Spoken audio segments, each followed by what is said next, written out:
गांव रामपुर चारों तरफ से घने जंगलों से घिरा हुआ था।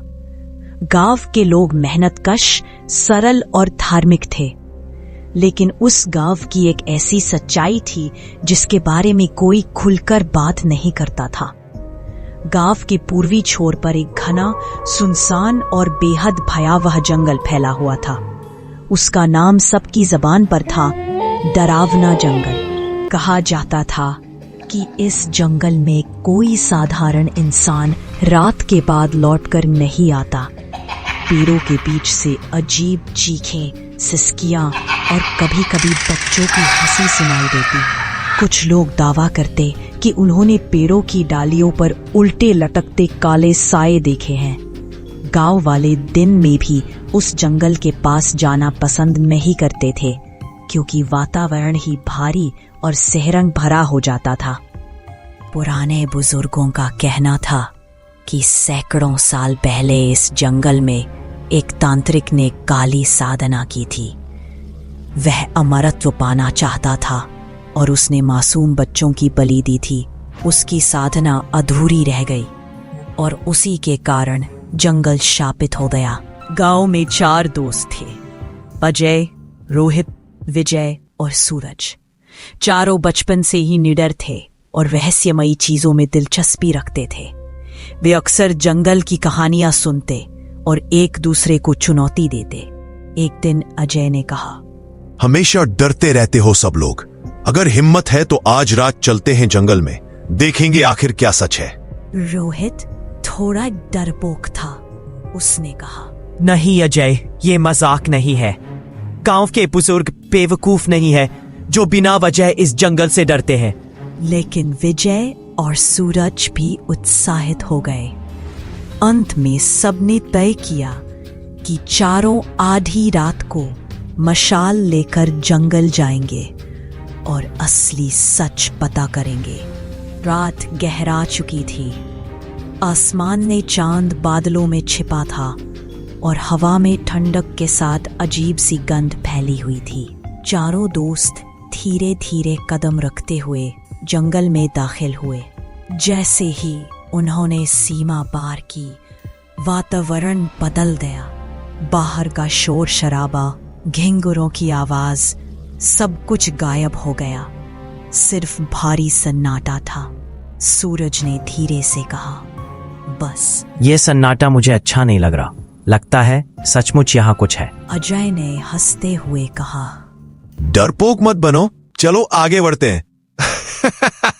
जंगल के भीतर जाते ही पेड़ों की डालियां हिलने लगी, जैसे कोई अदृश्य हाथ उन्हें हिला रहा हो। अचानक पास की झाड़ियों से बच्चे के रोने की आवाज आई। चारों दोस्त एक दूसरे को देखने लगे। रोहित ने कांपती आवाज में कहा, ये आवाज तो बच्चे की है। रात के इस वक्त बच्चा कहां से आएगा? अजय ने मशाल ऊंची की, लेकिन वहां कुछ नहीं था। अचानक विजय ने देखा कि एक पेड़ के नीचे लाल कपड़े पहने औरत बैठी है। उसके बाल जमीन तक फैले हुए थे और चेहरा झुका हुआ था। विजय घबराकर चिल्लाया, वो देखो। लेकिन जैसे ही बाकी दोस्तों ने देखा, वहां कुछ नहीं था, सिर्फ पेड़ की जड़ें। जंगल में चलते चलते उन्हें एहसास हुआ कि वे बार बार उसी जगह लौटकर आ रहे हैं। चाहे जिस दिशा में चलो, सामने वही टूटा हुआ बरगद का पेड़। सूरज घबराकर बोला, ये जगह हमें भटका रही है, कुछ सही नहीं है यहाँ। इतने में पीछे से किसी ने अजय का नाम पुकारा। अजय! आवाज बहुत धीमी थी, जैसे जमीन के भीतर से आ रही हो। अजय मुड़ा तो पीछे कोई नहीं था, लेकिन अचानक उसने देखा कि उसके ठीक बगल में एक काला साया खड़ा है, आंखें अंगारों की तरह लाल। अजय के हाथ से मशाल गिर गई और वह चीख पड़ा। जैसे ही मशाल बुझी, चारों घोर अंधेरे में घिर गए।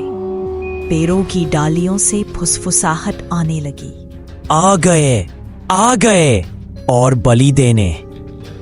रोहित जोर जोर से मंत्र पढ़ने लगा जो उसने दादी से सीखा था। उजागर, रामदूत अतुलित बल धामा, अंजनी पुत्र पवन सित नामा, महावीर विक्रम बजरंगी। तभी अचानक जमीन से धुआं उठा और उनके चारों ओर एक गोला बन गया। कुंडल कुंचित केसा, धुएं हाथ में वज्र और आकृतियां ध्वजा उभरने विराजे, लगी। कांधे मूंज। सूरज डर के मारे जमीन पर गिर पड़ा। विजय और अजय ने उसे उठाया, लेकिन उसके चेहरे पर नजर गई। सूरज की आंखें सफेद हो चुकी थीं, जैसे किसी और ने उसका शरीर कब्जे में ले लिया हो। तुम्हें नहीं पता यहाँ किसकी शक्ति है, तुम सब मरोगे। वह हवा में उछलकर पेड़ की डाल पर जा बैठा और उल्टा लटक गया, ठीक वैसे ही जैसे गांव वाले किस्सों में कहते थे। ये हमारा सूरज नहीं है, इसके अंदर वही तांत्रिक है। अजय ने साहस जुटाकर मशाल फिर से जलाई। रोशनी पड़ते ही सूरज की आंखें जलने लगी और वह दर्द से तड़पने लगा। चारों जंगल में भागते भागते एक टूटी फूटी हवेली तक पहुंच गए। हवेली के दरवाजे पर तांत्रिक चिन्ह बने हुए थे और दीवारों पर सूखी खून की लकीरें थीं। भीतर से शंख और ढोल की गूंज सुनाई दे रही थी। अंदर जाकर उन्होंने देखा कि हवेली के बीचों बीच एक बड़ा यज्ञ कुंड था। काले कपड़े पहने हुए एक साया उस कुंड के पास बैठा मंत्र पढ़ रहा था। उसके सामने बच्चों की टूटी हड्डियां और खोपड़ियां रखी हुई थी। अजय कांपते हुए बोला, ये वही तांत्रिक है। तांत्रिक ने सिर उठाया। उसका चेहरा आधा जला हुआ और आंखें आग की तरह लाल थी। उसने जोर से हंसते हुए कहा, सदियों से मैं बलि का इंतजार कर रहा हूं। आज तुम चारों आए हो, अब मेरी साधना पूरी होगी। तांत्रिक ने हाथ उठाया और अचानक सूरज का शरीर फिर से उसके कब्जे में चला गया। सूरज चाकू उठाकर अपने ही दोस्तों पर झपटा। अजय और विजय ने किसी तरह उसे रोका। रोहित ने पास रखी एक पुरानी तलवार उठा ली जिस पर मंत्र खुदे थे। यही हथियार इस शाप को तोड़ सकता है। तलवार को यज्ञ कुंड की आग में तपाकर उन्होंने तांत्रिक पर हमला किया। तांत्रिक दर्द से चिल्लाया और पूरा जंगल हिलने लगा। पेड़ गिरने लगे, हवेली की दीवारें टूटने लगी। आसमान में बिजली कड़की और भयंकर चीख सुनाई दी। सूरज जमीन पर गिर पड़ा और धीरे धीरे होश में आया। तांत्रिक का साया धुएं में बदलकर गायब हो गया। सुबह होने लगी थी। थके हारे और डरे हुए चारों दोस्त गांव लौट आए। गांव वाले उन्हें जिंदा देखकर दंग रह गए। अजय ने सबको सारी घटना बताई। बुजुर्गों ने कहा, तुम लोगों ने बहुत बड़ा काम किया है, लेकिन याद रखो ये जंगल अब भी सुरक्षित नहीं है। वहां की मिट्टी में वो शाप अभी भी सो रहा है। चारों दोस्तों ने कसम खाई कि अब कभी उस जंगल की ओर नहीं जाएंगे, लेकिन उस रात का डर उनके मन में हमेशा के लिए बैठ गया। आज भी जब कोई उस जंगल के पास जाता है तो उसे लगता है कि पेड़ों के बीच से कोई उसे घूर रहा है और कभी-कभी हवा में वही तांत्रिक की हंसी गूंज जाती है।